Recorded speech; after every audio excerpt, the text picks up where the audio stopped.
Hey everybody, this is Mr. Duncan again with our next episode of Imperialism and World War One. Before we get going, let's look at scenes from our last episode. We spent last episode discussing Puerto Rico, Cuba, the Philippines, and even China. So what about them? Well, the US took it upon themselves to take control of these countries in one way or another, either by taking control of the government or taking over their economy. Does that sound familiar? How do you feel now about China and Japan selling so much here in the US? In Puerto Rico and the Philippines, we took over their government almost completely. In Cuba, we limited what their government could do. And in China, we put in our open door policy. And that forced all other countries to work with us in trade with China. This was about money, pure and simple. And as you can see by these three beliefs about America's power, that is all that it was about. All this that was happening was a huge contradiction to the Monroe Doctrine that we had been following for years. First of all, we took control of countries in our own hemisphere instead of just protecting them like we were supposed to. We also are starting to spread our control outside the Western Hemisphere to the east, such as in the Philippines, and that is not what James Monroe believed we should do when he wrote the Monroe Doctrine in 1823. Why do you think we all of a sudden decided to break the doctrine? I want you to take a couple minutes, pause, and write down what you think in your journal. Okay, now let's move on to today's episode, Big Stick Diplomacy. In 1901, Teddy Roosevelt became President of the United States when William McKinley was assassinated. He immediately took on the leadership of growing America and making us a world power. He took advantage of a situation to make a name for the U.S. and for himself in diplomacy by helping to end the war between Russia and Japan. Japan defeated the Russians, but someone was needed to help broker the peace treaty. Roosevelt decided he was just the man for the job, and he stepped in and got the two sides to agree and make peace.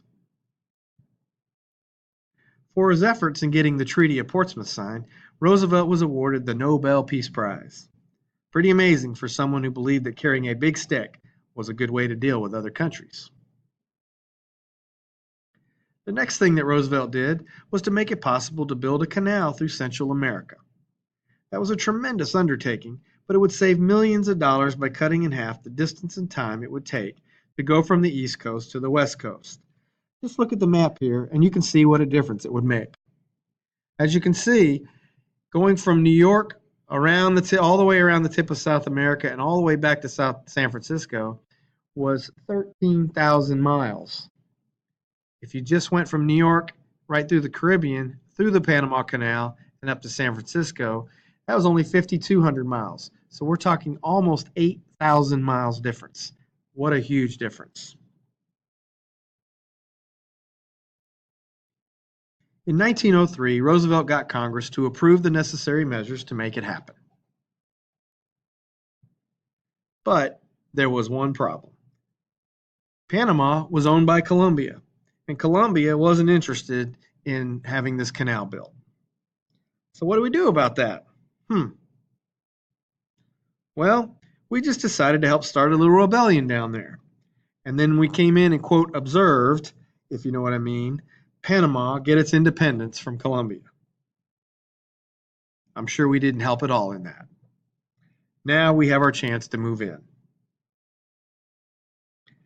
We immediately work out a treaty with the new country of Panama, and we can now begin building the Panama Canal. It took 10 years to build, but when it was completed, it was one of the most amazing engineering feats in history.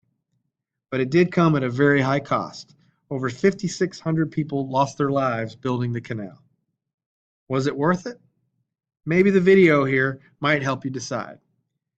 Take a look at the video and write down a couple of important facts in your journal. Finally, on August 15, 1914, the Panama Canal opened, and it stayed in control of the U.S. until 1999, when we finally agreed to give it to Panama permanently.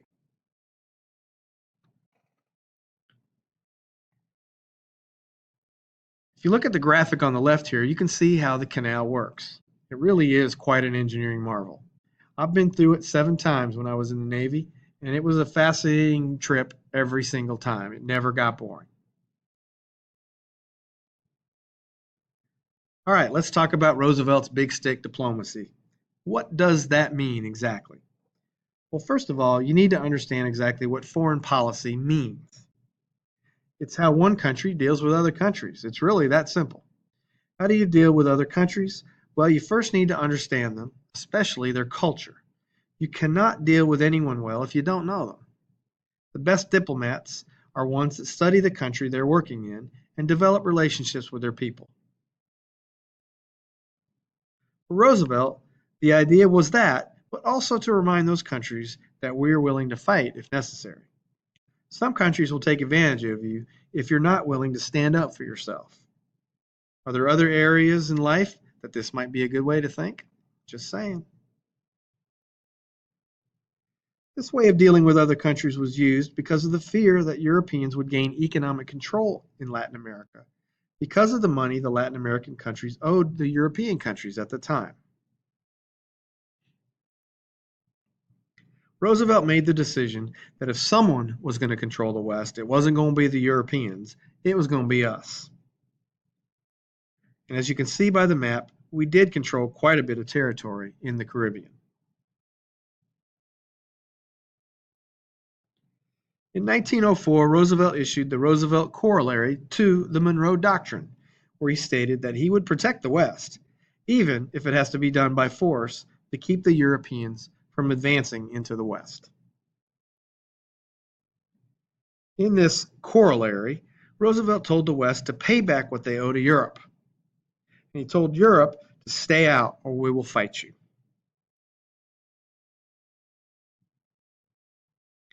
This is what he meant by speak softly and carry a big stick.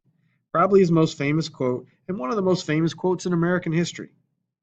I want you to click on the link here to see a little bit more about Roosevelt and his big stick. And write down a couple facts from the video and write them down in your journal, please. If you look at the map here, you will see all the different places that this big stick went. And some of those places, believe it or not, are still under U.S. control today in 2018, over 100 years later. When Roosevelt left office in 1909, Big William Howard Taft took over and chose to focus on intervening economically and less militarily. This policy became known as dollar diplomacy, where the U.S. would loan money to Latin American countries to help them, but also to make them more dependent on us.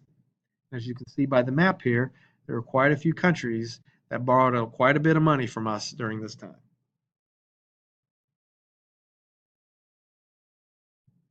A great example of dollar diplomacy at work was Nicaragua. We gave Nicaragua money to help them stabilize their economy, but we then took over the railroads and the banks. They didn't like it, and we had to go in and put down a rebellion by force. When Woodrow Wilson took over as president in 1913, he came in believing that the U.S. should be a moral leader and force in the world. He believed that it was our responsibility to make sure that governments in the West were run by governments that were not oppressive. In other words, where people had a voice, i.e., democracy. He was willing to send troops anywhere in the West if he felt it was necessary. That possibility came to pass in Mexico. In 1911, Mexico overthrew a dictator, Porfirio Diaz. 2 years later, after Wilson took over as president, the military of Mexico took control of the government, and when that happened, President Wilson refused to recognize that government. It came to a head in 1914 when some American sailors were arrested by Mexico. Wilson took that incident and used it as an excuse and sent troops into Veracruz, Mexico.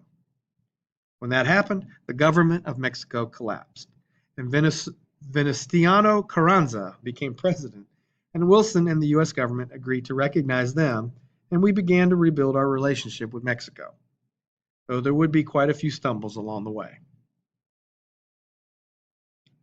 Carranza was not popular with everyone in Mexico. There were rebellions against him and the U.S., led by a man named Pancho Villa. I want you to check out this video on Pancho Villa and write down a couple facts, at least a couple of facts, in your journal.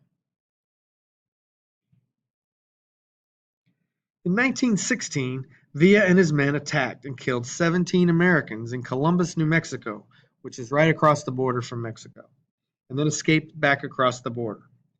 Troops were sent in led by John J. Pershing, who was later the commanding general of the U.S. forces in World War I, to find and capture and kill Villa.